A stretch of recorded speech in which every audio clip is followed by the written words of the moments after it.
அருட்பெருஞ்சோதி அருட்பெருஞ்சோதி தனிப்பெரும் கருணை அருட்பெருஞ்சோதி. எல்லா உயிர்களும் இன்புற்று வாழ்க, வள்ளல் மலரடி வாழ்க வாழ்க, கொல்லா விரதம் குவளை எல்லாம் ஓங்குக, நல்லோர் நினைத்த நலம் பெறுக, நன்று நினைத்த எல்லோரும் வாழ்க இசைந்து. உலக மக்களே, அறிவார்ந்த அன்பர்களே, ஆண்மநேய ஒருமைப்பாடுடைய அன்பர்களே, வல்லப்பெருமான் அருளிய திருவற்பாவிலிருந்து அருட்பெருஞ்சோதி ஆண்டவருடைய திருவிளையாடல்களை பார்த்து கொண்டிருக்கிறோம். அருட்பெருஞ்சோதி ஆண்டவர் இந்த பிரபஞ்சம் தோன்றிய காலத்திலிருந்தே எவ்வளவோ திருவிளையாடல்கள் செய்திருந்தாலும் கூட, எத்தனையோ திருவிளையாடல்கள் செய்திருந்தாலும் கூட, கலியுகத்தினுடைய கடைசி திருவிளையாடல் 1823ஆம் ஆண்டு தொடங்கி 30/1/1874 இரவு 12 மணி வரையிலும் இறைவனுடைய திருவிளையாடல்கள் தொடர்ந்து கொண்டிருக்கிறது. காரணம், கலியுகம் 1900 ஆண்டுகளிலே முடிவடையப் போகிறது. ஏற்கனவே தோன்றிய யுகங்களிலே கிரேத யுகம், திரேத யுகம், துவார யுகம், கலியுகம், இந்த 4 யுகங்களிலுமே தோன்றிய சமயங்களும் மதங்களும் மார்க்கங்களும் முடிவடைந்து விட்டன. அதற்கான விளக்கங்களை திருவற்பாவிலே நமக்கு தெளிவாக அருளியிருக்கிறார்கள் வல்லற்பமானவர்கள். கிரேத யுகத்திலே தோன்றிய மார்க்கங்கள், திரேத யுகத்திலே தோன்றிய மார்க்கங்கள், துவார யுகம், கலியுகம் போன்ற யுகங்களிலே தோன்றிய மார்க்கங்களும் சமயங்களும் மதங்களும் முடிவடைந்த நிலையில் ஏற்கனவே யுகங்கள் முடிவடைந்து விட்டது. யுகங்களுக்கு ஆயுள் காலம் உண்டு. அப்போ அந்த யுகங்களில் தோன்றிய மார்க்கங்களுக்கும் சமயங்களுக்கும் மதங்களுக்கும் ஆயுள் காலம் உண்டு. அந்த யுகங்கள் முடிந்தவுடனே அந்த யுகத்தில் தோன்றிய மார்க்கங்கள் எல்லாம் அழிந்துவிடும். அதன் பிறகு தோன்றிய மறுபடியும் ஒரு யுகம் தோன்றும். அந்த யுகத்திலே தோன்றிய மார்க்கங்கள் எல்லாம் அழிந்துவிடும். இப்படி கிரேத யுகத்திலே தோன்றிய கலங்க மார்க்கம், திரேத யுகத்திலே தோன்றிய திராவக மார்க்கம், துவாபர யுகத்திலே தோன்றிய நவநீத மார்க்கம், கலியுகத்திலே தோன்றிய பஸ்ம மார்க்கம், இந்த மார்க்கங்கள் எல்லாம் முடிவடைந்து விட்டது. அதே போன்று சமயங்களும் மதங்களும் சரி, அந்த நிலைகள் முடிவடைந்த நிலையில் உலக மக்களுக்கென்று ஒரு தனி மார்க்கம் வேண்டும் என்பதற்காக அந்த மார்க்கம் எந்த சமயத்தையும் மதத்தையும் மார்க்கத்தையும் சாராமல் இருக்க வேண்டும். ஏற்கனவே பிரபஞ்சம் தோன்றிய காலத்திலிருந்தே தோன்றிய சைவ சமயம், சைவம், வைஷ்ணவம், கௌபாரம், சௌரம், காணாபத்தியம் போன்ற சாகதம் போன்ற சமயங்களும் மார்க்கங்களும் கலங்க மார்க்கம், திராவக மார்க்கம், நவநீத மார்க்கம், பஸ்ம மார்க்கம், அதன் பிறகு தோன்றிய தசா மார்க்கம், சத்புத்திர மார்க்கம், சக மார்க்கம், சமய சன்மார்க்கம், இப்படி மார்க்கங்கள் எல்லாம் தோன்றின. அப்போ உலக மக்களுக்கென்று ஒரு தனி மார்க்கம் வேண்டும். அதெல்லாம் முடிவடைந்து விட்டது. அதை தோற்றுவித்தவர்களும் சரி, இறைவன் அருளை பெற்று தோற்றுவித்த மார்க்கங்களும் சரி, எல்லாம் முடிவடைந்து விட்டது. இப்போ சதுரயுகத்தில் இருந்து கொண்டிருக்கிறோம். கலியுகம் 1900 ஆண்டுகளிலே முடிந்து விட்டது என்பதை வல்லப்பமானவர்கள் தெளிவாக நமக்கு அருளியிருக்கிறார்கள். அப்போ இந்த நிலையில் இருக்கும்போது இந்த யுகத்தில் வாழக்கூடிய மக்களுக்கென்று ஒரு ஆன்மீக மார்க்கம் வேண்டும். அந்த மார்க்கம் சமரசமாக இருக்க வேண்டும். இறைவன் ஒருவன் என்ற நிலையில் ஏற்றுக்கொண்டு, அவன் ஜோதி வடிவில் இருக்கிறான் என்ற நிலையை ஏற்றுக்கொண்டு சமரச சுத்த சன்மார்க்கத்தை பின்பற்ற வேண்டும். உலக மக்கள் எல்லாம் சமரச சுத்த சன்மார்க்கத்தை பின்பற்றி எல்லா இறைவனுடைய அருளையும் பெற்றுக்கொண்டு வேறுபாடுகள் இல்லாமல், முரண்பாடுகள் இல்லாமல் எல்லோரும் ஒற்றுமையாக வாழ்ந்து மரணமில்லா பெருவாழ்வை அடைய வேண்டும் என்பதற்காகவே அருட்பெருஞ்சோதி ஆண்டவர் சுத்த சன்மார்க்கத்தை உருவாக்கி அதை தன் மகன் கையில் கொடுக்க வேண்டும். அப்படி ஒரு மகனை தன் அருளால் பெற்றெடுக்கிறார். அருளால் ஒரு ஆண்மகனை பெற்றெடுத்து சில்லப்பிள்ளை என்று பெயரிட்டு வளர்த்து கொண்டிருக்கிறார். இந்த மகனை பூலோகத்திற்கு அனுப்ப வேண்டும். பூலோகத்திற்கு அனுப்ப வேண்டும் என்றால் ஒரு தாயின் வழியாக வருவிக்க செய்து உலக வாழ்க்கையிலே 51 ஆண்டுகள் இருக்க வேண்டும். அது என்ன கணக்கு 51 ஆண்டு என்பதையும் அந்த விளக்கத்தை உங்களுக்கு நான் ஏற்கனவே கூறியிருக்கிறேன். பிரம்மன், திருமால், ருத்திரன், மகேஸ்வருடைய ஆயுள் காலம் முடிவடைந்து அதன் பிறகு இவருடைய 4 தொழில்களையும் சேர்த்து 5 தொழில்களையும் சதாசிவம் செய்து கொண்டிருக்கிறார். அப்ப அந்த சதாசிவத்தினுடைய ஆயுள் காலம் முடிவடைவதற்கு 51 ஆண்டுகள் இருக்கிறது. அந்த 51 ஆண்டுகளுக்கு பிறகு இந்த பிரபஞ்சத்தை இயக்கக்கூடிய 5 தொழில்களையும் கொடுத்து, எல்லா அருளையும் கொடுத்து தன் மகனை இந்த பிரபஞ்சத்தை இயக்க செய்ய வேண்டும். அதற்காகவே தனது மகனை ஒரு தாயின் வழியாக வருவிக்க செய்வதற்காக இந்த பூலோகத்திலே சிதம்பரம் அருகிலே இருக்கின்ற மருதூர் என்ற ஒரு கிராமத்திலே சைவகுலத்தில் வாழ்ந்து கொண்டிருந்த ராமைய பிள்ளை சின்னையம்மையவருடைய இல்லற வாழ்க்கையில் இவர் 5வது மகனாக வருவிக்க உற்றார். இந்த மகன் என்பது உலகியலுக்காக ஏற்பட்ட சொந்தம், உலகியலுக்காக ஏற்பட்ட பந்தம். ஆனால் உண்மையான இறைவன் அருட்பெருஞ்ஞானுடைய மகன் அவர். இது திருவிளையாடல். எப்படி புராணங்களிலும் காவியங்களிலும் எத்தனையோ திருவிளையாடல்களை சொன்னார்கள், அதே போன்று இதுவும் ஒரு திருவிளையாடல். அப்படி ஒரு தாயின் கருவறையிலே 10 மாதம் தனது மகனை இருக்க செய்து, ஏற்கனவே அவர்களுக்கு உலகிலே பிறந்தவர்கள் 4 குழந்தைகள் இருக்கிறார்கள். 2 ஆண் பிள்ளைகள், 2 பெண் பிள்ளைகள். அவர்கள் பிறந்தவர்கள். இவர் வருவிக்க உற்றவர் என்பதை நான் பதிவு செய்ய கடமைப்பட்டிருக்கிறேன். அப்போ இந்த நிலையில் இருக்கும்போது, அந்த தாயின் கருவறையிலே இருக்கும்போது எப்படி இறைவனுடைய திருவிளையாடல் நடந்ததுங்க? ஒரு இருட்டான அறையில் கொண்டு வந்து வச்சுட்டியே, வெளிச்சமே இல்லையே என் தந்தையை என்று தன் தந்தை அருட்பெருஞ்சோதி ஆண்டவரிடம் நமது பிள்ளை பெருமானவர்கள் குழந்தை இறைவன் கூறும்போது தன் மகனுக்கு ஒளி காட்டுகிறார், வெளிச்சத்தை காட்டுகிறார். பசி என்று சொல்லும்போது தன் மகனுக்கு கருவறையிலே அருளமுதம் ஊட்டுகிறார். காற்றே வரவில்லையே, உடம்பு புழுக்கமாக இருக்கிறது என்று கூறும்போது தன் மகனுக்கு தென்றல் காற்று வீசுகிறார். இந்த திருவிளையாடல் ஒரு தாயின் கருவறையிலே இருக்கும்போது நடக்கிறது. அதன் பிறகு 10 மாதம் கழித்து நமது குழந்தை இறைவன் இந்த மண்ணுலகை தொடும்போது, இந்த மண்ணை தொடும்போது தேவர்களும் பிரம்மன் திருமால் போன்றவர்களும் எங்களை எல்லாம் ஆளப்போகும் அருள்கடலே என்று சொல்லி வாழ்த்தி வரவேற்கிறார்கள், வணங்குகிறார்கள். பாடல் உண்டு, அந்த பாடலை எல்லாம் பார்த்து விட்டோம். அப்ப இந்த நிலையில் இருக்கும்போது 5 மாத குழந்தையாக இருக்கும்போது நமது பிள்ளை பெருமான் அவர்கள் திருவிழாவுக்காக அடித்து செல்லுகிறார்கள். எங்கே? சிதம்பரத்தில் மருதூர்லேருந்து கிராமத்திலிருந்து எடுத்துட்டு போகிறாங்க. குழந்தைகளை அழைத்து செல்லுகிறார்கள். அந்த காலத்தில் நகர்ப்புறங்களில் திருவிழா நடக்கும்போது கிராமத்திலேருந்து மக்கள் எல்லாம் மாட்டு வண்டி கட்டிக்கிட்டு நடப்பயணமாக கூட போவாங்க. அப்படி போய் இந்த குழந்தைகளை கூட்டு போகிறாங்க. அங்கே எல்லாரும் சிவபெருமானை, அதாவது நடராஜனை வழிபடுகிறார்கள். நடராஜன் சைவ சமயத்தின் தலைவன். நல்லா கவனிச்சுட்டே ஒன்று, நீங்கள் கிட்டத்தட்ட 328 எபிசோடு நம்ம இது வரைக்கும் போட்டிருக்கோம். இன்றைக்கி 329. ஏற்கனவே நம்ம இந்த விளக்கங்களை எல்லாம் கொடுத்துக்கிட்டு இருக்கோம். ஒரு சுருக்கமாக ஏற்கனவே விளக்கமாக பார்த்தோம், இப்போ சுருக்கமாக சொல்லிக்கிட்டு இருக்கோம். அடுத்த நிலைக்கு நம்ம போகணும். அப்போ அங்கே எல்லாரும் அந்த திரையை விலக்கி நடராஜனை காட்டும்போது எல்லாம் அங்கே வழிபடுறாங்க. இவருக்கு மட்டும் அருட்பெருஞ்சோதி ஆண்டவர் தன்னுடைய உண்மையான ரூபத்தை, சொரூபத்தை, உண்மையான நிலையை காட்டுகிறார், வெட்ட வெளியாக காட்டுகிறார். அதான் சிதம்பர ரகசியம், அதான் சிவ ரகசியம். சிதம்பரம் என்பது அருட்பெருஞ்சோதி ஆண்டவர் சுத்த சிவஞான வெளி, சிதாகாச வெளி என்று கூறுவார். அப்போ சுத்த சிதாகாச வெளியிலே இருக்கின்ற இறைவன், அதான் சிதம்பரம். அதுக்கு தான் அந்த ஊருக்கு அந்த பேர் வந்தது. அப்போ இந்த நிலையில் இருக்கும்போது தனது தந்தை எப்படி தனக்கு வெட்ட வெளியாக காட்டினார் என்பதை பாடல்களிலே கூறியதை அந்த பாடலை பார்த்தோம். மறுபடியும் அதை சொல்ல நான் கடமைப்பட்டிருக்கிறேன். தில்லை தளத்திடையே திரை தூக்க தரிசித்த போது வேய்வகை மேல் காட்டாதே எந்தனக்கே வெளியாய் காட்டிய மெய்வுறவா மெய்ப்பொருளே.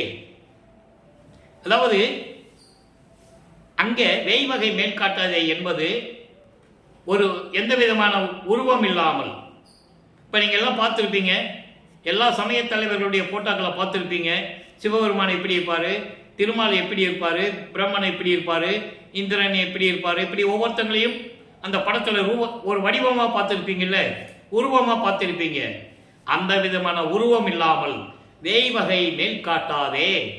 வேய்வகை மேல் காட்டாதே என்பது இந்த உடம்புல துணி உடுத்தி அணிகலன்களை, ஆபரணங்களை அணிந்து கையில் வேலோ ஏதாவது ஆயுதத்தோட வச்சுக்கிட்டு அந்த உருவம் இல்லாமல் வெளியாக காட்டுகிறார். அவர்தான் அருட்பெருஞ்சோதி ஆண்டவர் என்பதை அந்த பாடலிலே கூறுகிறார். மெய்புறவாம் மெய்ப்பொருளே, எனது உண்மையான தந்தையே, உண்மையான கடவுளே, இயற்கை உண்மை விளக்க கடவுளே என்று அந்த பாடலிலே கூறியிருக்கிறார். ஆக ஒரு தாயின் கருவறையிலே எப்படி திருவிளையாடல் நடந்தது, அதன் பிறகு 5 மாத குழந்தையாக இவர் இருக்கும்போது எப்படி இறைவனுடைய திருவிளையாடல் நடந்தது என்பதை நாம் ஏற்கனவே தெளிவாக பார்த்துவிட்டோம். அதன் பிறகு ராமையா பிள்ளை அவர்கள் காலமான உடனே சின்னைமையார் அவர்கள் குழந்தைகளை அழைத்து கொண்டு பொன்னேரி அருகில் இருக்கின்ற சின்னக்காவனம் என்ற கிராமத்திற்கு செல்லுகிறார்கள். சின்னக்காவனம் தான் அந்த அம்மா பிறந்த ஊர். அங்கே போகிறார்கள். சில காரணங்களால் அங்கே இருக்க முடியவில்லை. அதன் பிறகு சென்னையிலே வந்து குடியேறுகிறார்கள். அவர்கள் குடியேறிய பகுதி ஏழுகிணறு என்ற ஒரு பகுதியிலே வீராசாமி முதலியார் தெருவிலே இருக்கின்ற ஒரு வீட்டிலே குடியேறுகிறார்கள். நமது குழந்தை இறைவன் வளர்ந்து கொண்டிருக்கிறார். அதன் பிறகு பள்ளியிலே சேர்க்க வேண்டிய வயது வந்துவிட்டது. பள்ளியிலும் சேர்க்கிறார்கள். பள்ளியிலே படிக்க மனமில்லை என்று வந்து விடுகிறார். எனக்கு மனமில்லை, படிக்க முடியாது என்று சொல்லி வந்து விடுகிறார். காரணம், அங்கே இறைவனுடைய திருவிளையாடல் நடக்குது. எப்படின்னா, அருட்பெருஞ்சாண்டவர் தனது மகன் இந்த உலகியல் படிப்பை, இந்த சந்த படிப்பை எந்த ஆசிரியரிடம் கற்றுக்கொள்ளக்கூடாது. இரண்டாவது, தனது மகன் யாரையும் குருவாக ஏற்றுக்கொள்ளக்கூடாது. இந்த நிலையில் இறைவனுடைய திருவிளையாடல் நடந்து கொண்டிருக்கும் போது இவரால் பள்ளிக்கூடத்தில் படிக்க முடியவில்லை, வந்து விடுகிறார். அதன் பிறகு அந்த வீட்டில் எவ்வளவு பிரச்சனைகள் அந்த குழந்தைக்கு வரும்னு உங்களுக்கு தெரியும். நம்ம இல்லற வாழ்க்கையில், உலக வாழ்க்கையில் பார்த்துக்கிட்டு இருக்கோம். இந்த நிலையில் இருக்கும்போது அவர் மனம் ஒரு நிலையில் இல்லாமல் மனம் ஒரு நிலையான, ஒரு தனிமையான இடத்தை நாடுகிறது. அதனுடைய விளக்கங்களை நம் பாடல் மூலமாக எல்லாம் பார்த்துட்டோம். அப்படி ஒரு தனிமையான இடம் கிடைச்சது தான் அங்கே கந்தகோட்டம் என்ற ஒரு இடம். முருகன் கோயில் இருக்கு, இப்பவும் இருக்கு. அது பாய்க்கடைன்னு சொல்லுவாங்க, பாரிஸ் கார்னர்னு சொல்லுவாங்க. அங்கே அந்த கோயில் இருக்கு. அப்போ இந்த நிலையில் இருக்கும்போது இவரை எல்லாருமே தூங்கின பிறகு வர்றது, எல்லாரும் எந்திரிக்கிறதுக்கு முன்னால், தூங்கி எந்திரிக்க முன்னால் காலையில் அதிகாலையிலே அங்கே போயிடுறது, இப்படியே ஒரு நிலை தொடர்ந்து கொண்டு இருக்கிறது. அப்போது அருட்பெருஞ்சோதி ஆண்டவர் 1823ஆம் ஆண்டு தொடங்கிய திருவிளையாடல் நமது பிள்ளை பெருமான் அவர்கள் வருவிக்க உற்ற ஆண்டு 5/10/1823. அதன் பிறகு 1874 வரைக்கும் 51 ஆண்டுகள் திருவிளையாடல் நடக்குது. இந்த 51 ஆண்டுகளை 8 ஆண்டுகளாக பிரிக்கிறார் அருட்பெருஞ்சோதி ஆண்டவர். ஒவ்வொரு 8 ஆண்டுக்கும் தன் மகனுக்கு எப்படி அருளை கொடுத்து கொண்டிருக்கிறார் என்பதுதான் திருவருட்பாவில் இருக்கின்ற பாடலுடைய விளக்கங்களை நாம் பார்த்து கொண்டிருக்கிறோம். இப்போ முதல் 8 வருவிக்கவுற்ற ஆண்டிலிருந்து 8 ஆண்டுகள் வரைக்கும் எந்த விதமான பலன் இல்லை. ஆக 2வது 8 தொடங்குகிறது, 16. அப்போ 9வது ஆண்டிலிருந்து 16 ஆண்டுகளுக்குள் இறைவனுடைய திருவிளையாடல் என்ன நடந்தது என்பதை நாம் ஏற்கனவே விளக்கமாக பார்த்து விட்டோம். அதனுடைய ஒரு சுருக்கம். 9வது ஆண்டில் இறைவன் அவர் முன் தோன்றி, மகனே எழுந்தருளி, மகனே நீ என்னால் வருவிக்க உற்ற மகன், சில காரியங்களுக்காக உன்னை வருவிக்க செய்தேன். இப்போ ஞானத்தை பெற்றுக்கொள், மற்றவர்களை எல்லாம் முன்பருவம் பின்பருவம் காட்டி உனக்கு அருள் செய்வேன் என்று கூறி மறைந்து விடுகிறார். தன் மகனுக்கு ஞானத்தை மட்டும் கொடுக்கிறார்.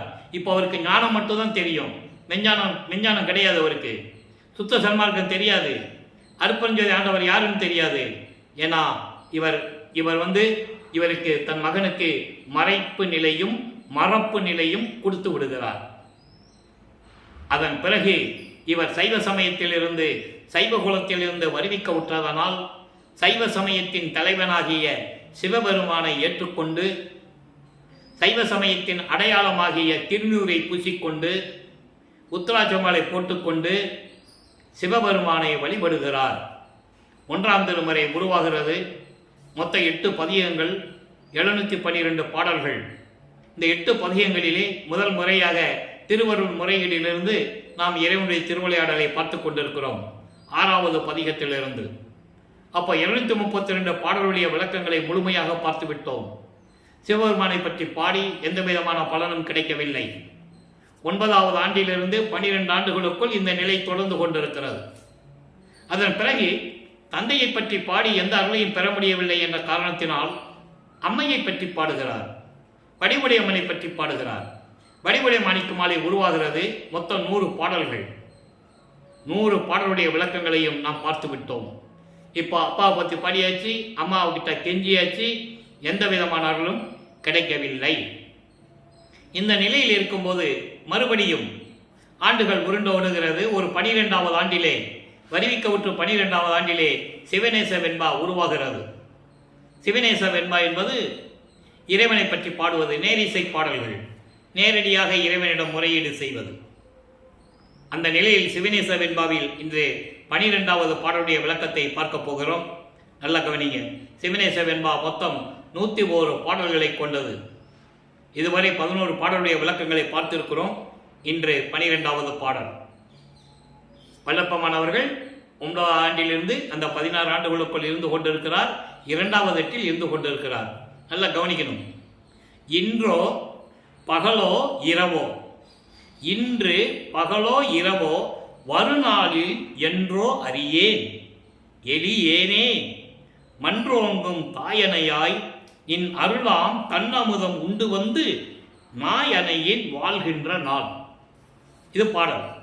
எவ்வளவு எளிமையாக நமக்கு சொல்லியிருக்காருன்னு நீங்கள் புரிஞ்சுக்கணும். அதாவது இன்னைக்கு மட்டுமல்ல, இன்னைக்கு பகலோ இரவிலையோ இல்லை வரும் நாட்களில், எதிர்காலத்தில் எந்த நாளுன்னு எனக்கு தெரியல, எப்போன்னு எனக்கு தெரியல. உன்னுடைய அருளை வாங்கி நான் எப்படி நல்ல நிலைக்கு நான் வருவது? உன் அருள் அமுதம் உண்டு, உன் அருளை பெற்றுக்கொண்டு உன் அருள் அமுதத்தை உண்டு நான் என்னைக்கு மேம்படைய போகிறேன்? அந்த நாள் எந்த நாள் என்று எனக்கு தெரியவில்லை, நீ அறிவிப்பாயாக என்று கூறுகிறார். தாய் உள்ளம் கொண்ட இறைவனே, தாய் அணையாய் என்று சொல்லுகிறார். தாய் போன்று அன்பான இறைவனே, தாய் உள்ளம் கொண்ட இறைவனே, தயவோடு இருக்கின்ற இறைவனே, என் சிவபெருமானே. நல்லா கவனிக்கணும். இப்பெல்லாம் சிவபெருமான் சொல்லுவார், அங்கே திருவொற்றியில் இருக்கின்ற இறைவனை சொல்லுவார், எல்லா பேரும் சொல்லுவார். நல்லா கவனிச்சுட்டே வரணும் நீங்கள். ஆனால் அதுக்கப்புறம் அதை சொல்ல மாட்டார். அதுக்காக தான் நம்ம அவர் வருவி கூட்ட நாளிலிருந்து அந்த இறைவனுடைய திருவிளையாடல்களை பார்த்து கொண்டு இருக்கிறோம். இப்போ பாருங்கள், சொல்லிட்டாரா, நீ எப்போ அருளை கொடுப்பேன்னு எனக்கு தெரியல, இன்னைக்கு கொடுப்பையா, இல்லை இந்த பகலில் கொடுப்பையா, இரவில் கொடுப்பையா, இல்லைன்னா எதிர்காலத்தில் எந்த நாளில் கொடுப்பேன்னு எனக்கு தெரியலை. தாய் உள்ளம் கொண்ட இறைவனே, விரைவில் வந்த எனக்கு நீ அருள வேண்டாமா? நான் உன் மகன் அல்லவா, உன்னால் வருவிக்க விட்டன் அல்லவா என்று சென்ற பாடல்களெல்லாம் கூறியிருப்பார். ஆக இப்படியெல்லாம் இருந்து கூட இறைவனுடைய அருளை பெற முடியாமல் நமது குழந்தை இறைவன் பிள்ளை பெருமான் அவர்கள் தவித்துக் கொண்டிருக்கிறார், துன்பப்பட்டு கொண்டிருக்கிறார். ஏனென்றால் மகனை பக்குவப்படுத்துகிறார் அருட்பெருஞ்சோதி ஆண்டவர்.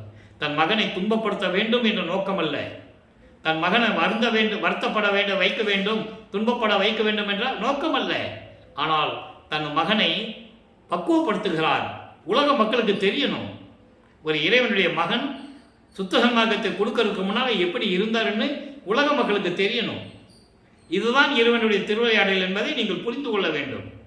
ஆக இந்த நிலை தொடர்ந்து கொண்டிருக்கும் போது, இப்போ ஞானத்தை பெற்ற பிறகு 13வது ஆண்டில், வருவிக்க விட்டதிலிருந்து 13வது ஆண்டு, வல்லப்பெருமானுக்கு வயது இல்லை. அவர் ஒவ்வொரு யுகத்திலேயும் இருந்தவர். அவருக்கு பிறப்பு இறப்பெல்லாம் கிடையாது அவருக்கு.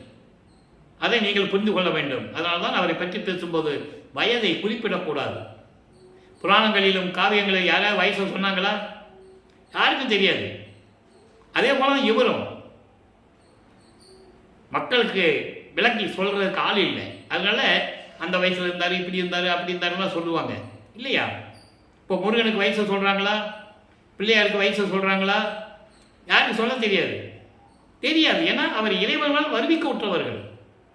அதே போன்று இவரும் இறைவனால் அருட்பெருஞ்சோதி ஆண்டவரால் வருவிக்க விட்டவர். இந்த நிலையை நீங்க புரிஞ்சுக்கணும். அப்ப இந்த நிலையில் இருக்கும்போது வருவிக்க விட்ட 13வது ஆண்டில் முதலாக ஞானத்தை பெற்ற பிறகு அவர்கள் இருந்த இடத்தில் இருந்து ஏழுகணர் பகுதியிலிருந்து திருவொற்றியூரில் இருக்கின்ற தியாகராஜ பெருமான் கோயிலுக்கு நமது குழந்தை இறைவன் நடந்தே செல்லுகிறார். கால் வலிக்க நடந்து செல்லுகிறார். 13வது ஆண்டில் நேரங்க போறாரு. அங்கே எப்படி இறைவனிடம் முறையீடு செய்கிறார் என்பதை 2ஆம் திருமுறை உருவாகிறது. 2ஆம் திருமுறையிலே 113 பதிகங்கள், 1207 பாடல்கள்.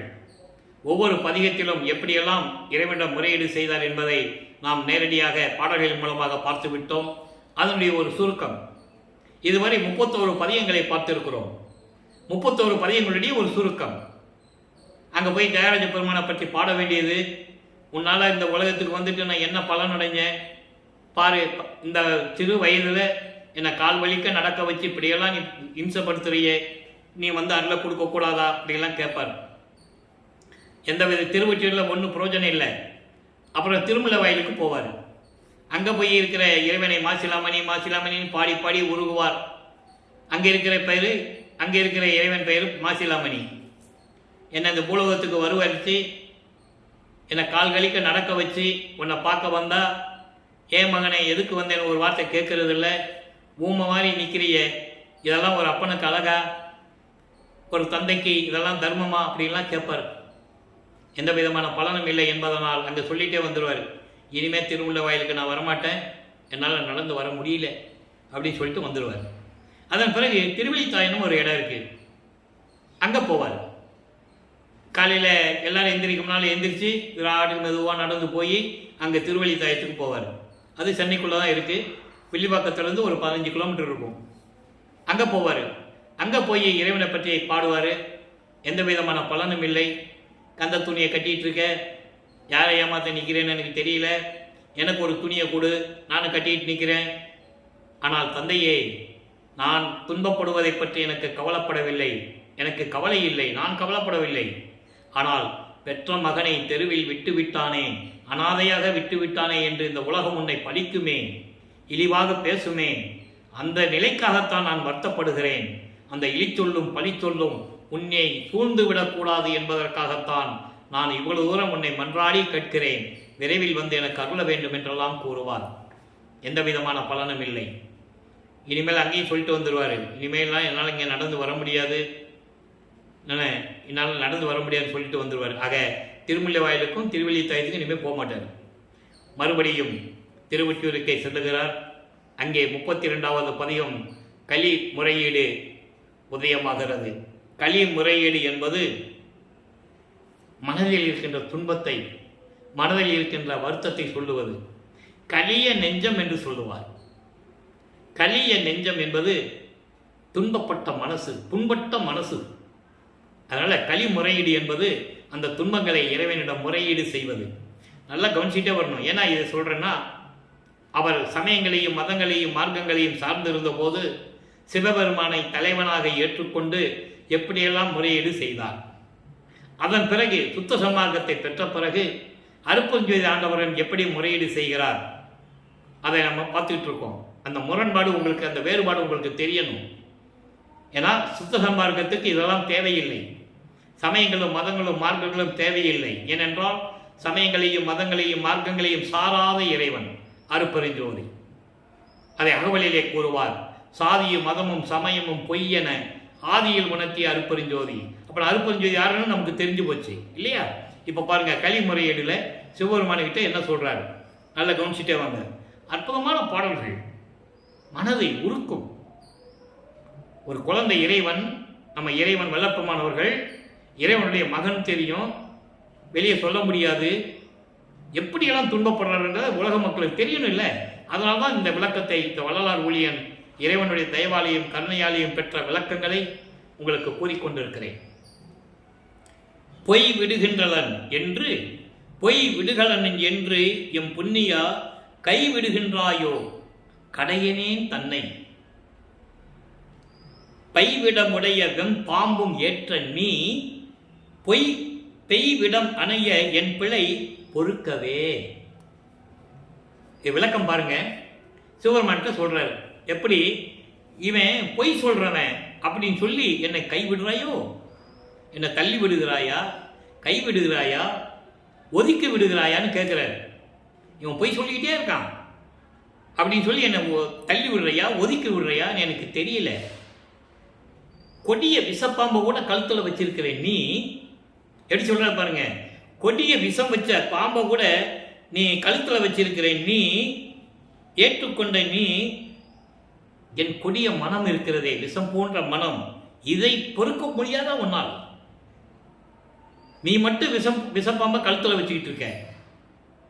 ஆனா என் மனசுல தீய எண்ணங்கள் கொண்ட என் துன்பப்படுகின்ற மனம் சொல்ற, துன்பப்படுகின்ற மனத்தை, சரி நான் தப்பே பண்ணியிருக்கட்டுமே, நான் உன் மகன் தானே, அந்த தவறை ஏற்றுக்கொண்டு என்னை ஏற்றுக்கொண்டு அருளக்கூடாதா என்று கூறுகிறார். அதான் களி முறையீடு என்று சொல்லுகிறார். தன் மனதில் இருக்கின்ற துன்பங்களை இறைவனிடம் முறையீடு செய்கிறார். இவன் பொய் பேசிக்கிட்டு இருக்கான்னு சொல்லி என்ன ஒதுக்குறையா? நீ மட்டும் விஷமடித்த பாம்பை கழுத்தில் மாட்டிட்டு இருக்கியே, அப்ப என்ன மன்னிக்க கூடாதா நீ? அதுக்கு ஒரு நியாயம், எதுக்கு ஒரு நியாயமானு கேட்கிற. இதை ஒரு பாடலில் சொல்லுவாரு, புதிய நல்லேன் தொன்று சொட்டு உனது பூங்கலலுக்கு அன்பு பூண்டவன். ஒரு இடத்துல சொல்லுவார், நான் என்ன புதுசாக வரவன் நீ நினைச்சிட்டு இருக்குன்னு நினைக்கிறேன். இந்த பிரபஞ்சம் தோன்றிய காலத்திலிருந்தே உன் திருவடிக்கு நான் பணி செய்தவன். அதை பின்னால் சொல்லுவார். அந்த விளக்கத்தில் நம்ம பார்த்துட்டோம். அதை இங்கே அதை தெரியாதனால தான், மறைப்பு நிலை இருக்கிறனால தான் இதை இப்படி சொல்கிற. விஷமுடைய பாம்பு மட்டும் கழுத்தில் வச்சுட்டு இருக்கிற நீ, சரி நான் தப்பே பண்ணியிருக்கட்டும், தீமைகள் தீய செயல்கள் எது கூட நான் செஞ்சிருக்கட்டுமே, அதை பொறுத்து நீ அது என்னை ஏற்றுக்கொண்டு அனுப்பக்கூடாதா அப்படின்னு கேட்கிறார். ஆக இப்படியெல்லாம் இறைவனிடம் முறையீடு செய்து கொண்டிருக்கிறார் வல்லபெருமானவர்கள். இப்போ நமது பிள்ளை பெருமானவர்கள், அதாவது அருப்பஞ்சாண்டவர் தன் மகனுக்கு வச்ச பேரு செல்வப்பிள்ளை. உலகியலிலே ராமைய பிள்ளை அவர்களும் சின்னமைய அவர்களும் வைத்த பெயர் ராமலிங்கம். அந்த ராமலிங்கர் பெயர் எங்கே வச்சாங்கன்னா, மருதூர் பக்கத்தில் பின்னலூர் என்ற ஒரு கிராமம் இருக்குது. அங்கே ராமலிங்கேஸ்வரர் கோயில் இருக்குது. அதான் உங்களுக்கு குலதெய்வம். எந்த சடங்கு சம்பிரதாயம்னாலும் அங்கே தான் செய்வாங்க. குழந்தைகளுக்கு பேர் வைக்கிறது, மொட்டை போடுறது, காது குத்துறது எல்லாம் அங்கே தான் செய்வாங்க. அப்படி செஞ்ச இடம் தான் அங்கே. அதனால தான் ராமலிங்கன் பேர் வச்சார். சிதம்பரத்தில் பேர் வைக்கல. நல்லா புரிஞ்சுக்கணும் நீங்கள். அதை உலகியலில் சொன்ன செய்திகள். அந்த விளக்கத்துக்குள்ளெல்லாம் நம்ம போக வேண்டாம். ஆளுக்கு ஒரு பேச்சு பேசியிருப்பாங்க. ஆனால் அது நடைமுறை அல்ல. அப்போ ராமலிங்கன் பேர் வச்சாங்க. உலகிய மக்கள் உலகிலே அவருக்கு இட்ட பெயர் திரு அருட்பிரகாச வள்ளலார் அப்படின்னு அழைக்கப்பட்டார். அந்த பெயர் நிலைத்து விட்டது. இதுதான் நம்ம வள்ளல் பெருமான் சொல்றது. நான் பிள்ளை பெருமான் சொல்லுவது இறைவனிட்ட பெயர் என்பதனால் பிள்ளை பெருமான் என்று கூறுவதுண்டு. இப்போ 16 ஆண்டுகள் வரைக்கும் எந்த விதமான அருளையும் பெற முடியவில்லை. அப்போ அவர் மனசு எப்படி இருக்கும்? இப்போ 3வது எட்டில் அடி எடுத்து வைக்கிறார். அப்போ 17வது ஆண்டிலிருந்து 24 ஆண்டுகளுக்குள் அந்த 8 வருஷத்துல எப்படி அவருக்கு இறைவன் வந்தாரு, காட்சி கொடுத்தாரா, அருளை கொடுத்தாரா, என்ன நடந்தது என்பதை 3ஆம் திருமுறையிலிருந்து பார்க்கிறோம். 3ஆம் திருமுறை உருவாகிறது. 19 பதிகங்கள், 235 பாடல்கள். எல்லாவற்றையும் முழுமையாக பாடலுடைய விளக்கத்தை பார்த்து விட்டோம். அதுலேயே ஒரு சுருக்கம். இதை சொன்னாதான் 4வது எட்டுக்கு நம்ம போக முடியும். அப்போது தியாகராஜ பெருமானை போய் டெய்லி போய் வணங்குறது, திருவொற்றியூருக்கு போகிறது, அங்கே உருகி கண்ணீர் மல்க பாடுறது, எந்த விதமான பலனும் இல்லை. இப்போ காட்சிகள் மாறுகிறது, ஆண்டுகள் உருண்டோடுகிறது. இப்போ இறைவன் காட்சி கொடுக்கிறார். இப்போ தியாகராஜ பெருமான் காட்சி கொடுக்குறாரு. இதுக்கு ஒரே சந்தோஷம்.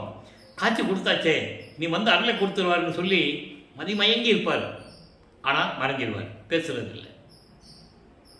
என்னடா இது, காட்சி கொடுத்தா நமக்கு அருளை கொடுக்க மாட்டேன்றாங்க என்ற ஒரு ஏக்கத்தில் நம்ம போனாதான் இப்படி நடக்குதோ. ஒருவேளை நம்ம போகாம நாரையை தூது அனுப்பி பார்ப்போமே அப்படி சொல்லி ஒரு நாரையை கூப்பிட்டு தூது அனுப்புவார். பாடல் உண்டு, நாரையும் கிளியும் நாட்டரும் தூது. அவர் மனநிலை எப்படி இருந்தது என்பதை அந்த பாடலிலே கூறியிருப்பார். தன்னை ஒரு தலைவியாகவும் இறைவனை தலைவனாகவும் வர்ணனை செய்து பாடியிருப்பார். காரணம், காதலை சொல்ல வேண்டும் என்றால் ஒரு ஆணும் பெண்ணும் இருக்க வேண்டும்.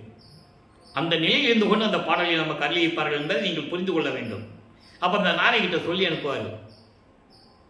நாரை எங்க வா, தியாகராஜ பெருமான்கிட்ட போய் சொல்லு, நான் சொல்றத உன்னையே நினைச்சுக்கிட்டு எங்கள் கதாநாயகி எங்கள் தலைவி நினைத்து கொண்டிருக்கிறாள். தூங்குவதில்லை, உண்ணுவதில்லை, பாயிலே படுப்பதில்லை, ஒரு இடத்தில் இருப்பதில்லை, குளித்து கூந்தலை முடிவதில்லை, கூந்தலிலே பூசூடுவதில்லை. எந்த நேரமும் உன்னை நினைத்து கொண்டிருக்கிறாள். என்னை தூதாக அனுப்பியிருக்கிறாள். நீ எப்போ வந்து அருளை கொடுப்பாய் என்று என்னை கேட்டு வர சொன்னால் என்று சொல்லி நாரையை போய் நீ போய் சொல்லுன்னு சொல்லுவார். அப்போ தன்னை சொல்லுகிறார், இந்த நிலையில் நான் இருக்கிறேன் என்று இந்த பாடலிலே கூறியிருக்கிறார். நாரை தூது போகும், திரும்பி வராது. உடனே கிளிகளை தூது அனுப்புவார். ஒரு நாரை அனுப்புனாங்க, போயிட்டு திரும்பி வரல. ஒரு கூட்டத்தை, கிளிகள் கூட்டத்தை அனுப்புவார். அதுவும் போகும், ஒன்றும் வராது, பிரயோஜனம் இல்லை. இந்த நிலையில் இருக்கும்போது உலகியலிலே எப்படி நடக்கும்? ஒரு குடும்பத்தில் ஒரு நல்ல காரியம் பண்ணணும், பிள்ளைகளுக்கு கல்யாணம் பண்ணணும், இப்படி ஏதாவது ஒரு நிகழ்ச்சியை பண்ணணும் அப்படின்னா, இல்லை ஏதாவது துன்பம் இருந்தால் அதுக்கு பரிகாரம் செய்ய போகணும் அப்படிலாம் நினைப்பாங்க இல்லையா? இதே மாதிரி இவரும் போகிறாரு. ஒரு குரத்தை பெண்ணிட போய் குறி கேட்க போகிறாரு. சோழி உருண்டாதானே குறி சொல்கிறதுக்கு. அங்கே தான் இறைவனுடைய திருவிளையாடல் நடக்குது. இப்போ எப்படி உருளும்? ஜோசியம் பார்ப்பவர் ஜோதிட நாடல் என்ற பதிகத்திலே ஒரு ஜோசியம் பார்க்க போவார். அதுலேயும் இருக்கிற பாடலுடைய விளக்கத்தை முழுசாக பார்த்துட்டோம். எந்த விதமான பலனும் இல்லை.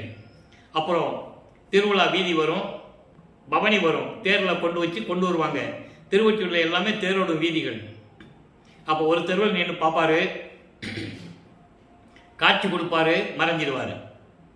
அடுத்த தெருவுக்கு தேர் போகும், அங்கேயும் போய் நிற்பார். இதெல்லாம் பாடலில் இருக்கிற விளக்கம். கற்பனை அல்ல, கதை அல்ல, பாடல்கள் இருக்கின்ற விளக்கம். இப்படி ஒவ்வொரு தெருவிலும் போய் நின்று எந்த விதமான பலனும் இல்லை.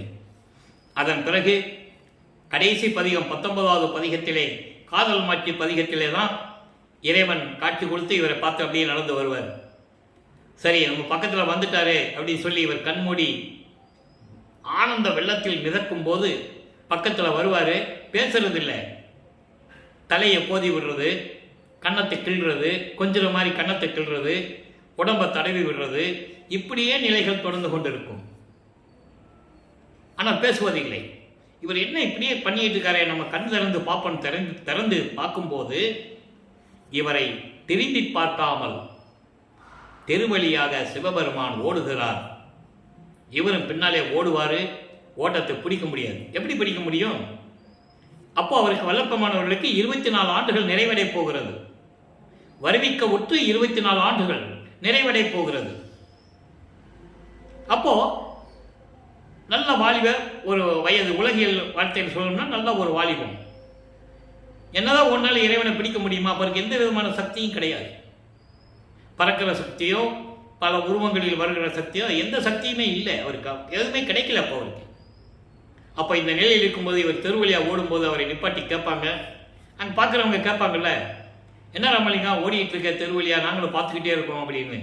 ஏன்னா அந்த ஏரியாவுக்கு அந்த முழுவதுமாக இவர் ரொம்ப அறிமுகமாயிட்டார். ஏன்னா அங்கேயே இருக்கிறார் இல்லையா? அப்போ அந்த நிலையில் இருக்கும்போது இவர் சொல்லுவார், சிவபெருமான் ஓடினாரு, நான் ஒரு ஓட்டத்தை பிடிக்க போனேன், பிடிக்க முடியல அப்படிம்பாரு. அப்போ அவங்க கேட்பாங்கல்ல, கலியுகத்தில் இதெல்லாம் நடக்கிற காரியமானு கேட்பாங்கல்ல. கலியுகம் 1900 ஆண்டுகளில் முடிவடைய போகிறது. இந்த நிகழ்ச்சி நடக்கும்போது 1847 1847 ஆண்டு இந்த நிகழ்ச்சி, இந்த திருவிளையாடலுடைய நிகழ்ச்சி நடக்குது. அப்போ இவர் சொல்லுவார், அவங்க சொல்லுவாங்க, ஏப்பா கலியுகத்தில் இதெல்லாம் நடக்கிற காரியமா? இதெல்லாம் பாடலில் இருக்கிற விளக்கம். சரி, அது மீறி நீ அவரை பார்த்தா கூட நீ என்ன பண்ண போற? அவருக்கே சாப்பாடுக்கு இல்லாமல் பிச்சை எடுத்துக்கிட்டு இருக்காரு. புராணங்களில் உண்டு, பிச்சை எடுத்தவன் தெருவா பிச்சை எடுத்தவன் உண்டு எல்லாம் சொல்லுவாங்கல்ல. ஏன் சுந்தரனு கூட பிச்சை எடுத்துருக்காரு, திருவள்ளி புகழ்ச்சியில் சொல்லுவார்.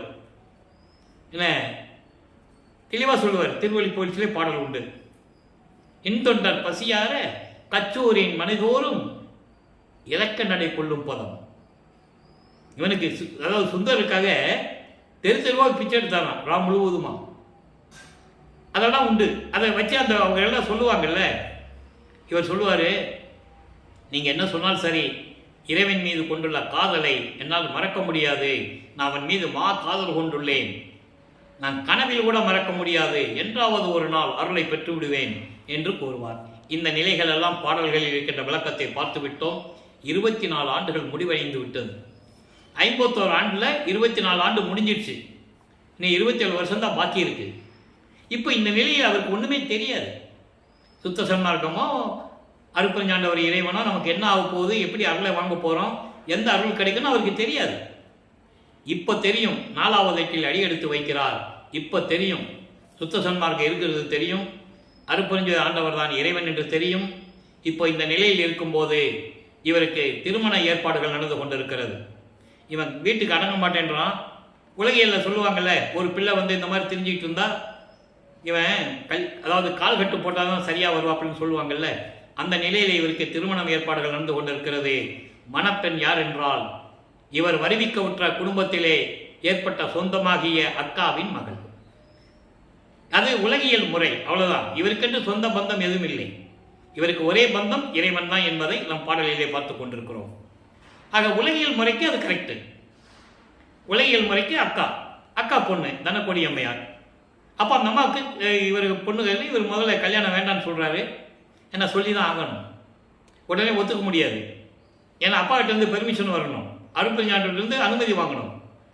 அப்போ திருவொற்றியூர் கூட்டு போகிறாங்க. அங்கே ஒரு சாமியார் இருக்கிறாரு.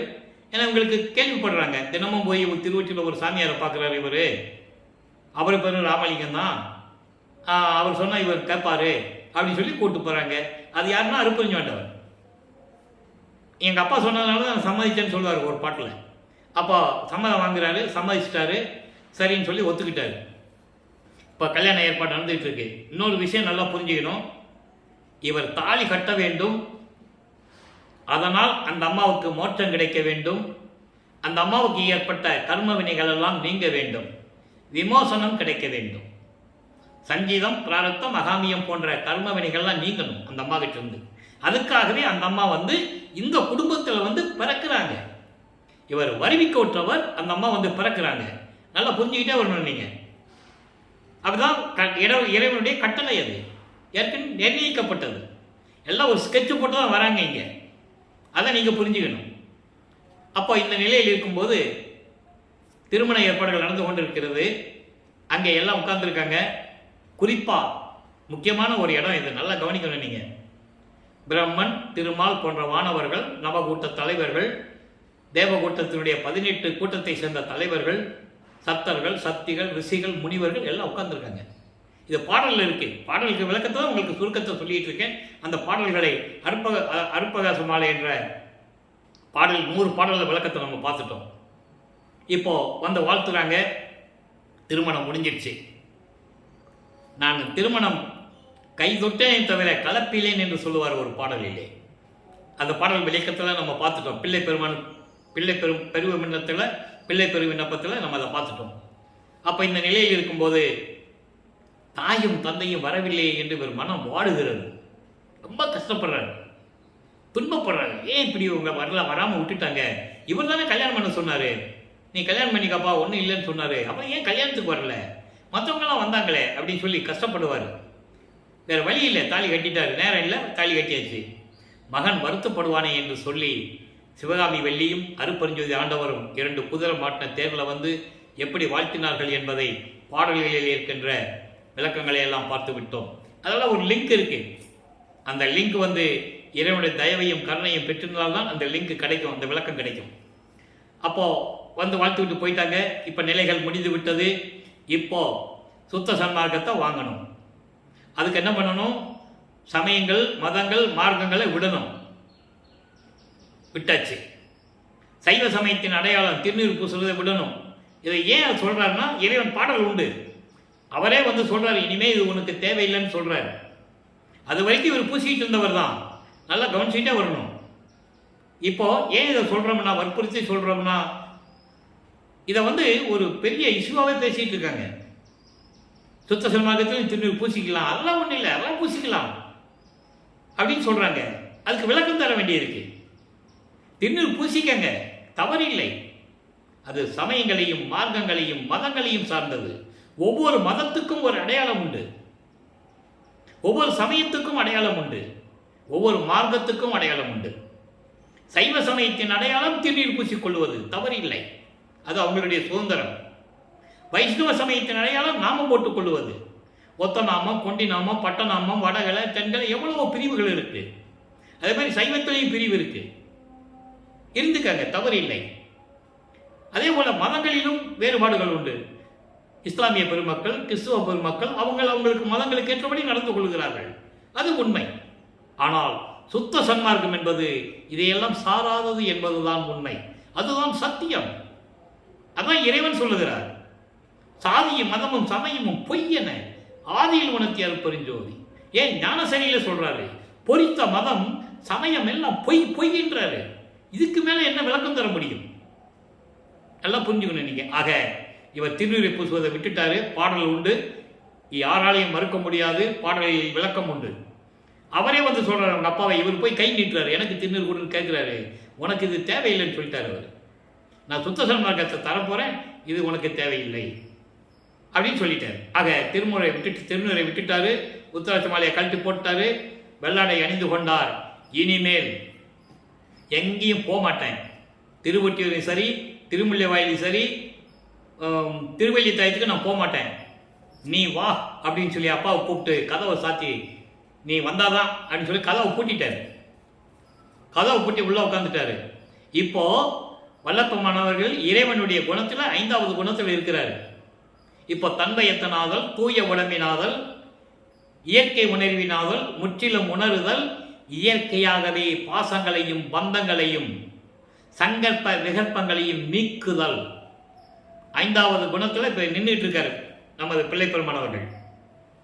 ஆக தத்துவங்களை கடக்க வேண்டும், சரியை கிரிய யோகம் என்ற 12 நிலைகளை கடக்க வேண்டும். அதெல்லாம் சமயங்களை சார்ந்தது, மதங்களை சார்ந்தது, மார்க்கங்களை சார்ந்தது. ஒவ்வொரு சமயத்துக்கும் ஒவ்வொரு மதத்துக்கும் ஒரு மார்க்கத்துக்கும் வேறுபாடுகள் நிலைகள் உண்டு, யோக நிலைகள் நல்லா புரிஞ்சுக்கணும். அதே மாதிரி வழிபாடு முறைகளிலும் முரண்பாடுகள் வேறுபாடுகள் உண்டு. சைவ சமயத்தில் இருக்கிற வழிபாடு வைஷ்ணவ சமயத்தில் இருக்காது. ஒவ்வொரு கோயிலையும் சரி, ஒரு இடத்துல நடக்கிறது இன்னொரு இடத்துல நடக்காது. நல்லா புரிஞ்சுக்கணும். நீங்க இதை ஏன் வல்லற்பெருமான் கூறினார் என்றால், உலக மக்களுக்கு தெரிவிக்க வேண்டும். இது வேறு, அது வேறு, அது வேறு என்று தெரிவிக்க வேண்டும். ஆக இப்ப 5வது குணத்தில் இருந்து கொண்டு கதவை சாத்தி உள்ள உட்காந்துட்டாரு. அங்கேயே சென்னையிலேயே கதவை சாத்தி உள்ள உட்காந்துட்டாரு. அப்போ இறைவன் வருகிறார்.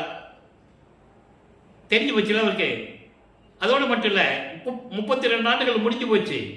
தனது மகனை ஒரு தாயின் கருவறையிலே இருக்க வச்சு வெளியே வர வச்சு 32 ஆண்டுகள் வரைக்கும் சமயங்களிலேயும் மதங்களையும் மார்க்கங்களிலும் சொல்லப்பட்ட நெறிமுறைகளை கடைபிடிக்க வச்சு இவ்வளவு தூரம் அவர் மகனை அலக்கழிச்சிட்டாரு.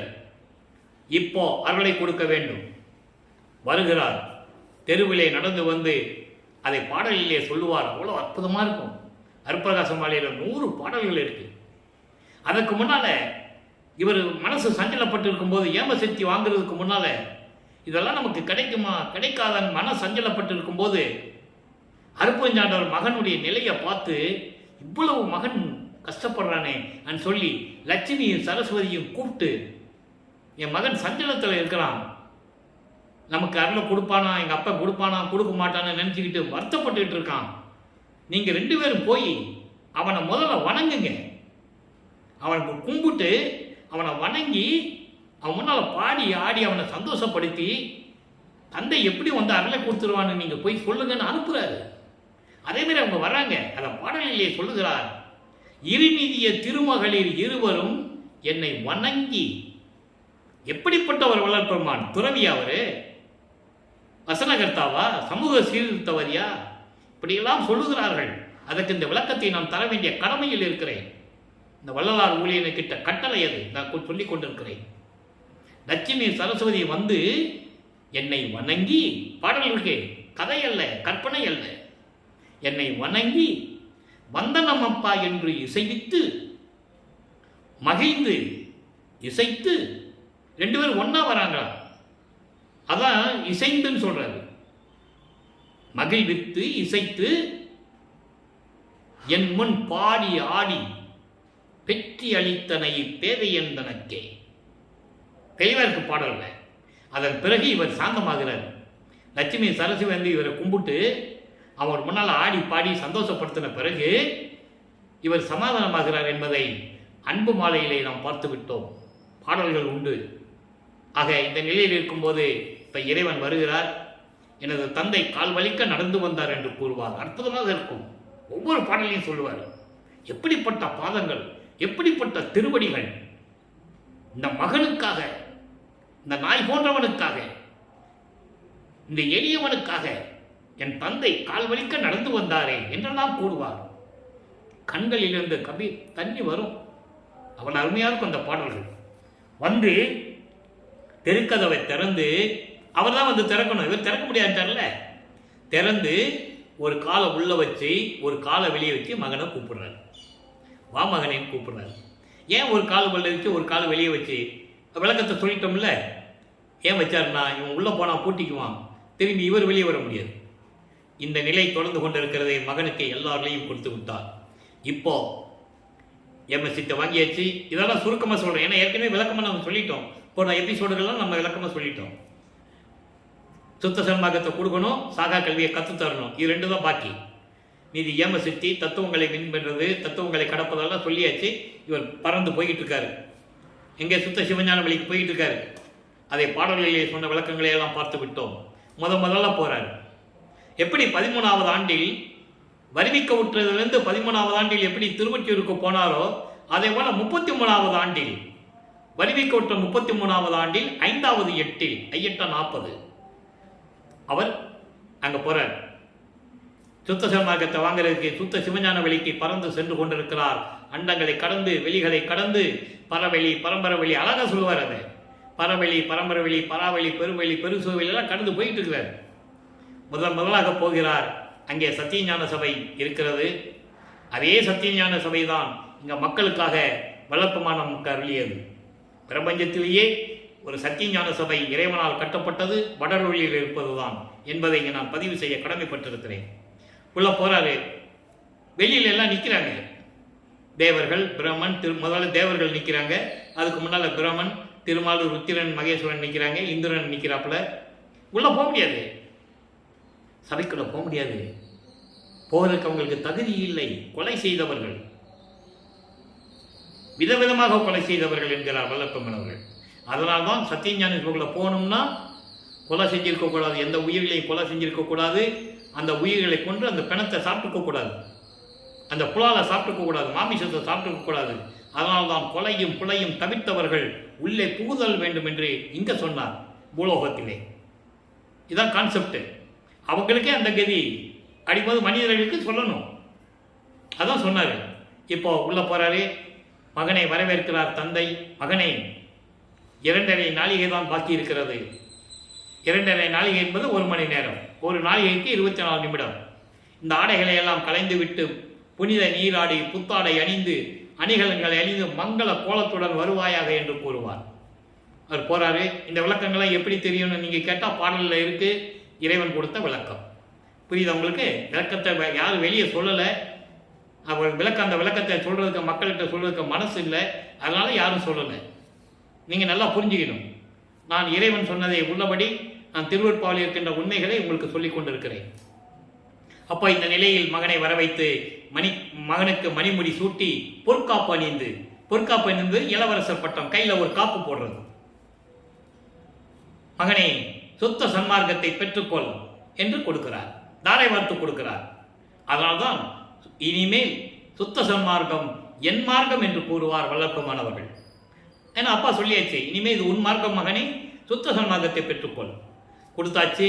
சாகா கல்வியை கற்றுத்தராரு. சாகா கல்வியை கற்றுக் கொடுத்தாச்சு. அதனுடைய விளக்கங்களையெல்லாம் நம்ம பார்த்துட்டோம். பாடல்கள் இருக்கு, பார்த்துட்டோம். இதெல்லாம் வாங்கிட்டு நேராக இங்கே பூலோகத்துக்கு வரணும். நேர சிதம்பரத்தில் தான் எழுந்தருள்கிறார். அங்கிருந்து நேராக வந்து இங்கே எழுந்தருள்கிறார். ஏன்னா அங்கே ஒரு காரியம் நடக்கணும், அங்கே ஒரு திருவிளையாடல் நடக்கணும். கருங்குழியில் தங்கணுன்றது இறைவனுடைய கட்டளை, ஏற்கனவே நிர்ணயிக்கப்பட்டது. நான் ஏற்கனவே சொன்ன போல எல்லாம் ஸ்கெட்சு போட்டது தான். இங்கே தான் நிற்கணும். அப்போ அந்த வீட்டு உரிமைக்காரர் அங்கே சிதம்பரத்தில் நின்றுட்டு பரசுராமோட பேசிகிட்டு இருக்காரு. அந்த பரசுராமர் யாருன்னா, இவர் வரிவிக்கு விட்ட குடும்பத்தில் அவர் பிறந்தவர். இவர் வரிவிக்கு விட்டவர், அவர் பிறந்தவர்.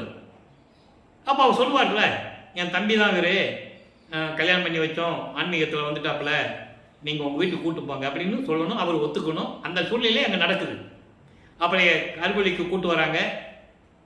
அங்கே ஒரு அறையை சுத்தம் பண்ணி கொடுக்குறாங்க. நமது பிள்ளை பெருமானவர்கள் அங்கே 9 ஆண்டுகள் இருக்கிறார்.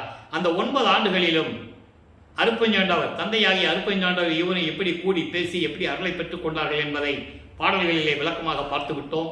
இப்போ 6வது எட்டில் இருந்து கொண்டிருக்கிறார். 48 ஆண்டுகளுக்குள், அதாவது 41வது ஆண்டிலிருந்து 48 ஆண்டுகளுக்குள் என்ன நடந்தது என்பதை தான் லைவா பார்த்துட்டு இருக்கோம். இப்போ ஜீவகாணி ஒழுக்கத்தை உலக மக்களுக்கு சொல்லணும். அதுக்கு ஒரு தர்மசாலை வேணும், அதுக்கு ஒரு இடம் வேணும். அப்போ பிள்ளை பெருமானவர்கள் ஏற்கனவே பார்வதி மக்களிடம் பேசியபடி அந்த இடத்தை பெற்றுக்கொள்ளுகிறார். ஒரே நாளிலே 23/5/1867 ஆண்டு தர்மசாலையை நிறுவி அன்றே அணைய அடுப்பை மூட்டி பசியோடு வருகின்றவர்களுக்கு பசியை போக்கிக் கொண்டிருக்கிறார் நமது இறைவன். பிள்ளை பெருமானவர்கள் நம்மளை எல்லாம் படைத்து காத்து கொண்டிருக்கின்ற இறைவன் அருப்பெருஞ்சோதி ஆண்டவராகிய பிள்ளை பெருமானவர்கள். இந்த நிலை தொடர்ந்து கொண்டிருக்கும் போது 1869 ஆண்டு கடலூரிலே மஞ்சக்குப்பம் கோர்ட்டிலே நீதிமன்றத்திலே எப்படி வழக்கு தொடரப்பட்டது, ஆறுமுக நாவலார் எப்படி வழக்கு தொடர்ந்தார், அதனுடைய மைய கருத்து என்ன என்பதை விளக்கங்களை எல்லாம் நாம் நேரடியாக பார்த்து விட்டோம். அவர் முத்துசாமி ஐயர் என்ற ஒரு வழக்கறிஞரை நியமித்து, அதாவது வடலூரிலே ராமலிங்க பிள்ளை என்ப ஒருவர் எந்த கல்லூரியிலேயும் புலவர் பட்டம் பெறாமல் இலக்கண இலக்கிய பிழைகளோடு பாடல்களை ஏற்றி கொண்டிருக்கிறார். சாதிகளையும் மதங்களையும் மார்க்கங்களையும் சாடிக்கொண்டிருக்கிறார். நாங்கள் காலங்காலமாக பரம்பரையாக சாதிகளையும் மதங்களையும் மார்க்கங்களையும் பின்பற்றி கொண்டிருக்கிறோம். எங்கள் மனதை புண்படுத்துகிறார். அவர் பாடிய பாடல்களாம் திருவற்பா அல்ல, மறுப்பா என்று அறிவிக்க வேண்டும். இதுதான் வழக்கினுடைய மைய கருத்து, இதுதான் கான்செப்ட். அதை முறியடித்துக் கொண்டு அவங்களெல்லாம் வாதம் முடிஞ்சிச்சு. இவர் நீதிபதிக்கு காட்சி கொடுக்குறாரு. நீதிபதி எந்திரிச்சு நிற்கிறாரு. எல்லாம் எந்திரிச்சு நிற்கிறாங்க. இதெல்லாம் இறைவனுடைய திருவிளையாடல். எந்திரிச்சு நிற்கிறாங்க, அவ்வளோதான். எந்திரிச்சு நின்னதுனால வழுக்க தள்ளுபடி ஆகலை. அது உலகியல் சொல்லப்பட்ட விளக்கம். எந்திரிச்சு நிற்கிறாங்க. அப்போ நீதிபதி விசாரணை பண்ணுறாரு. எப்படி பாடலை ஏற்றிங்கன்னு கேட்கும்போது, என் இறைவன் சொன்னார், அருப்பஞ்சாண்டவர் சொன்னார், நான் பாடல்களை ஏற்றினேன். நான் உரைக்கும் வார்த்தையெல்லாம் நாயகன் தன் வார்த்தைன்னு சொல்லிட்டாரு. அது ஒரு நீதிபதி புரிந்து கொண்டு திருவற்பாவை மறுப்பா என்று அறிவிக்க முடியாது என்ற உன்னதமான தீர்ப்பை வழங்குகிறார். அதை பெற்றுக்கொண்டு தர்மசாலையில் இருக்கும்போது என்ன நடந்தது என்பதை பார்த்துவிட்டோம். உத்தரஞான சிதம்பரமாலை உருவானது. சமாதி வற்புறுத்தலை எப்படியெல்லாம் கூறினார், அதாவது நடராஜபதி மாலையும் சத்குரி மாலையும் எப்படி உருவாச்சு, சங்கராச்சாரிய அவர்கள் இங்கே வந்து எப்படி உரையாடினார்கள் என்ற விளக்கங்களையெல்லாம் நாம் பார்த்து விட்டோம். இப்போ அதாவது சமயங்களையும் மதங்களையும் மார்க்கங்களிலே இருக்கும்போது இவர் எந்த நிலையில் இருந்தார், இறைவனிடம் எப்படி முறையீடு செய்தார், எப்படி சுத்த சன்மார்க்கத்துக்குள்ள வரும்போது எந்த நிலை ஏற்பட்டது என்பதை 6ஆம் திருமுறையிலே 7வது பதிகத்திலிருந்து பார்த்து கொண்டிருக்கிறோம். பிறப்பு அவம் பொறாது பேதுறுதல். பிறப்பு அவம் பொறாது பேதுறுதல். சுருக்கமாக சொல்லப்போனா, நான் ஏன் பிறந்தேன்னு கேட்கிறார். நான் ஏன் இந்த பிறவியை எனக்கு ஏன் கொடுத்தேன்னு கேட்கிறார். நல்லா புரிஞ்சுக்கணும் நீங்க. சுருக்கமாக சொல்லப்போனால் நான் ஏன் பிறந்தேன்னு கூட சொல்லலாம். முறையிட கேட்கிறாரு, இறைவன்கிட்ட கேட்கிறாரு. விளக்கு அறியா இருட்டறையில் கவிழ்ந்து கிடந்து, விளக்கு அறியா இருட்டறையில் கவிழ்ந்து கிடந்து அழுது விம்புகின்ற புலவியினும் மிக பெரிதும் சிறியேன். நான் எப்படி இருந்தேன் இதுக்கு முன்னால? வெளிச்சம் இல்லாத ஒரு இருட்டு அறையில ஒரு பச்சை குழந்தை கவிழ்ந்து அழுது அழுது விம்பி விம்பி அழுது அழுத்து போ, அந்த நிலையில் நான் இருந்து கொண்டிருந்தேன். எப்போ? சமயங்களையும் மதங்களையும் மார்க்கங்களையும் சார்ந்திருந்த போது. சொல்லிட்டு சொல்றாரு, அளக்கரியா துயர்கடலில் விழுந்து நெடுங்காலம் அலைந்து அலைந்து மெலிந்த துரும்பதனின் மிக துரும்பேன். என்னை 32 ஆண்டுகள் அலைய விட்டு நான் அலைஞ்சி அலைஞ்சி அலைஞ்சி இந்த துன்பக் கடலில் சொல்ல முடியாத அளவுக்கரிய அளக்கரியான்னு சொல்றாரு. சொல்ல முடியாத அளவுக்கு துன்பத்தில் அந்த கடலில் நெடுங்காலம் என்பது 32 ஆண்டுகள் வரையிலும் என்னை ஒரு தாயின் கரையிலே இருக்க வச்சு வெளியே கொண்டு வந்து இந்த பூலோகத்துக்கு கொண்டு வந்து 32 ஆண்டுகள் வரையிலும் அலைந்து அலைந்து துரும்ப விட துரும்பாயிட்டேன். எவ்வளவு அற்புதமா சொல்றாரு பாருங்க. சொல்லிட்டு சொல்றாரு பாருங்க, கிழக்கரியா கொடுமையெல்லாம் கிளைத்த பழுமரத்தேன். சொல்ல முடியாத அளவுக்கு துன்பங்களை ஏற்றுக்கொண்டு பட்ட மரமாய் நின்றேன்னு சொல்றாரு. இலதலை இல்லாம கிளைகள் இல்லாத பட்ட மரமாறி நின்று கொண்டிருந்தேன். நீ அருளை கொடுக்கவே இல்லை. என்னை அலைய வச்சு இவ்வளவு தூரம் நான் பட்ட மரம் மாதிரி இருந்தேன். கெடுமதி ஏன் அறிவில்லாதவனாக இருந்தேன், அது கோபக்காரனாக இருந்தேன், பொய் பேசும் வெறியனாக இருந்தேன். அதான் சொல்ற, கிரி பேசும் வெறியேன். கிரி என்பது பொய் பேசுறது. அப்படியெல்லாம் நான் இருந்து கொண்டிருந்தேன். இப்படிப்பட்ட என்னை ஏன் இந்த மூலகத்துக்கு கொண்டு வந்தேன் கேட்கிறாரு. கலக்கரியா புவியிடை நான் ஏன் பிறந்தேன் கேட்கிறாரு. இப்படியெல்லாம் வச்சு இந்த நிலையை வச்சு என்னை ஏன் கொண்டு வந்த, எதுக்காக கொண்டு வந்த? ஐயோ கருணை நடத்தரசே, நின் கருத்தை அறியேனே. உன் மனசுல என்னதான் நினைச்சிட்டு இருக்கன்னு தெரியல. இந்த நிலையெல்லாம் கடந்த பிறகு என்ன ஆனாரு சொல்லணும்ல. பிள்ளை பெருவிண்ணப்பம் 20வது பதிகம், பிள்ளை பெருவிண்ணப்பம் 61வது பாடல். நல்லா கவனிக்கணும். அவர் அந்த நிலையில் இருக்கும்போது அவர் எப்படி இருந்தாருன்னு சொல்றாரு, உள்ளதை உள்ளபடி. இதை ஏன் இந்த விளக்கம் இப்போ தருகிறோம் என்றால், அவரை பற்றி முழுமையாக நீங்கள் அறிந்து கொள்ள வேண்டும். பொய்யான செய்திகள், பொய்யான நிலைகளை சொல்லுவது, இதெல்லாம் இங்கே கேள்விப்பட்டிருப்பீங்க. டிவிலையும் சரி, எல்லா மீடியேட்டர்லையும் சரி. அதெல்லாம் இல்லை, உண்மை இல்லை என்பது உலக மக்களுக்கு தெரிவிக்க வேண்டும். அதை சொல்றாரு பாருங்க. பிரிந்த மண் உடம்பை மறைத்திட வலியார் முன்பின் நோக்காது மேல் நோக்கி அதிர்ந்திட நடந்த போதெல்லாம் பயந்தேன். இந்த அழிய மண்ணில் புதஞ்சி அழியிற இந்த உடம்ப நினைக்காது, இதெல்லாம் மறந்துட்டு அழிந்து மண்ணில் புதந்து அழிந்து போகின்ற இந்த உடம்பைய, அதாவது அதெல்லாம் நினைக்காம, இப்படியெல்லாம் இந்த அழியிற உடம்பு தானே அப்படின்னு நினைக்காம, அழிந்து போகும் உடம்பை என்று நினைக்காம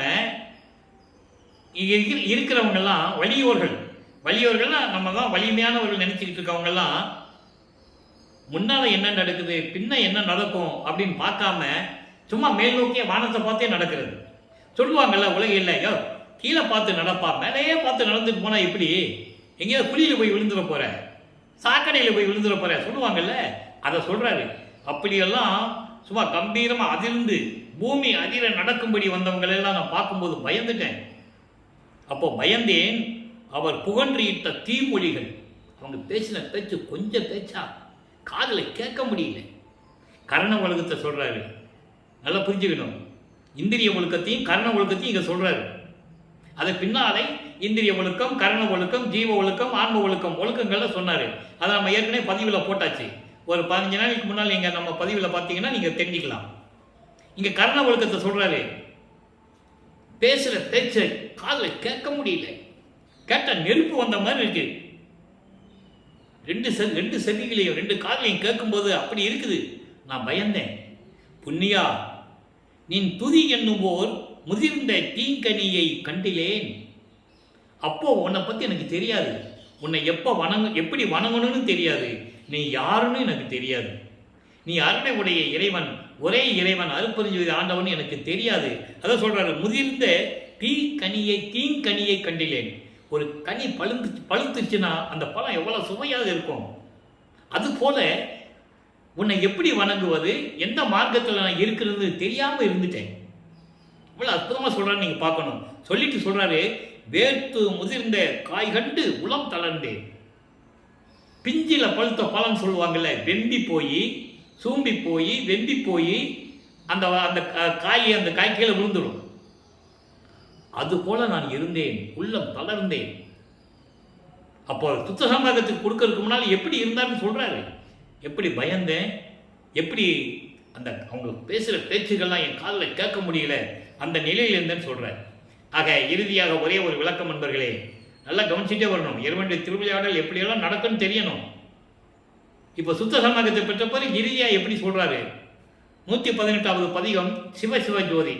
நான் ஏற்கனவே சொல்லியிருக்கேன், சிவசிவ ஜோதினா உடனே அங்கே சிவபெருமான்கிட்டே நடராஜன்கிட்டே போயிடக்கூடாது. சிவசிவ ஜோதி என்பது அருப்பெருஞ்சோதி. சிவன் என்பது வேறு, சிவம் வேறு. சிவம் அருப்பெருஞ்சோதி, முடிவான நிலை.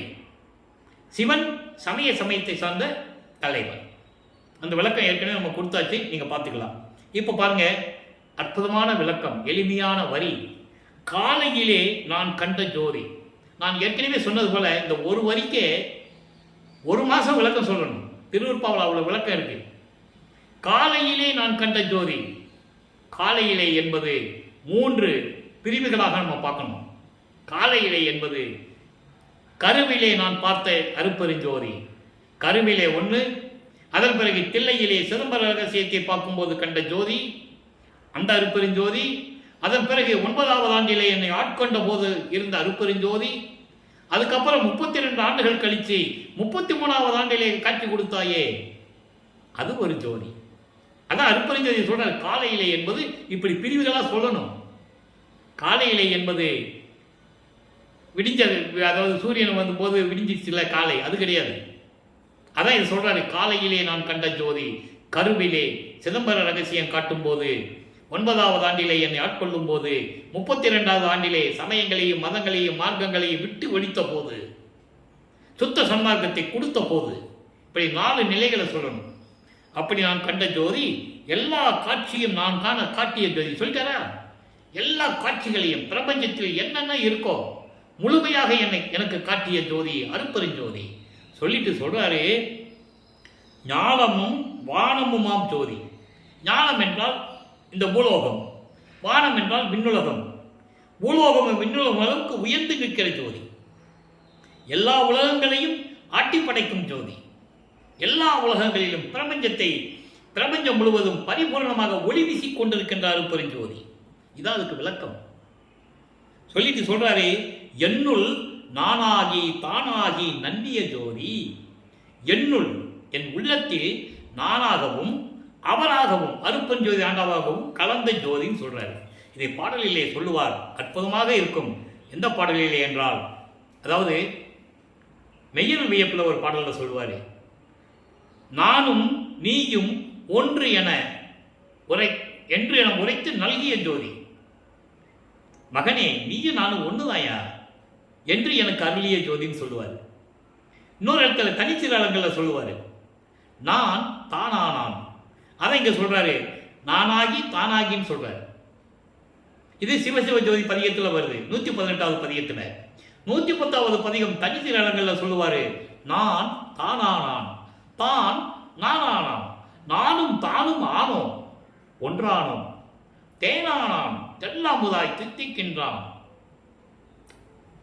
வானானான் ஞானமணிமென்றில் ஆடுகிறான், கோமான் என்னுள் குலாகுன்ற கோமானே. அருமையா சொல்லுவார். அப்போ இறைவனும் நானும் ஒன்றாகிவிட்டோம், நாங்கள் 2 பேரும் ஒன்றுதான் என்ற நிலையை உலக மக்களுக்கு தெரிவிக்கிறார்.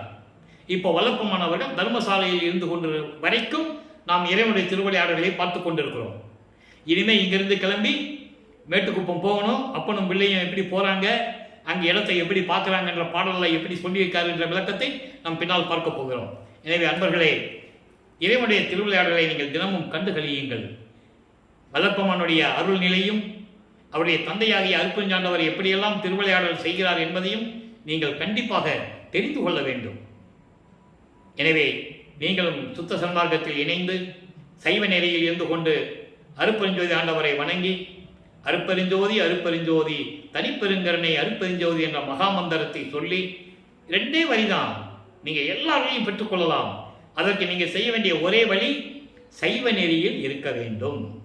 மாமிச உணவுகளை எடுக்கக்கூடாது, எந்த உயிர்களையும் கொல்லக்கூடாது, மனதளவில் செய்யக்கூடாது. அந்த நினைந்து கொண்டு இறைவன் அருளைகளையும் செல்வங்களையெல்லாம் பெற்றுக்கொண்டு இந்த வையகத்தில் நீங்கள் வாழ்வாங்கு வாழ வேண்டும், நோயற்ற வாழ்வில் நீங்கள் வாழ வேண்டும் என்று இறைவனுடைய அருளை பெற்றுக்கொண்டு இந்த வள்ளலார் ஊழியன் தயவாலையும் கருணையாலையும் உங்களை வேண்டி விடைபெறுகிறேன். நன்றி, வணக்கம். நாளையும் சந்திக்கலாம். அருட்பெருஞ்சோதி அருட்பெருஞ்சோதி தனிப்பெருங்கருணை அருட்பெருஞ்சோதி. நாளையும் இறைவனுடைய திருவிளையாடல் தொடரும். கண்டு மகிழ்ந்து இறைவன் அருளை பெற்றுக்கொள்ளுங்கள்.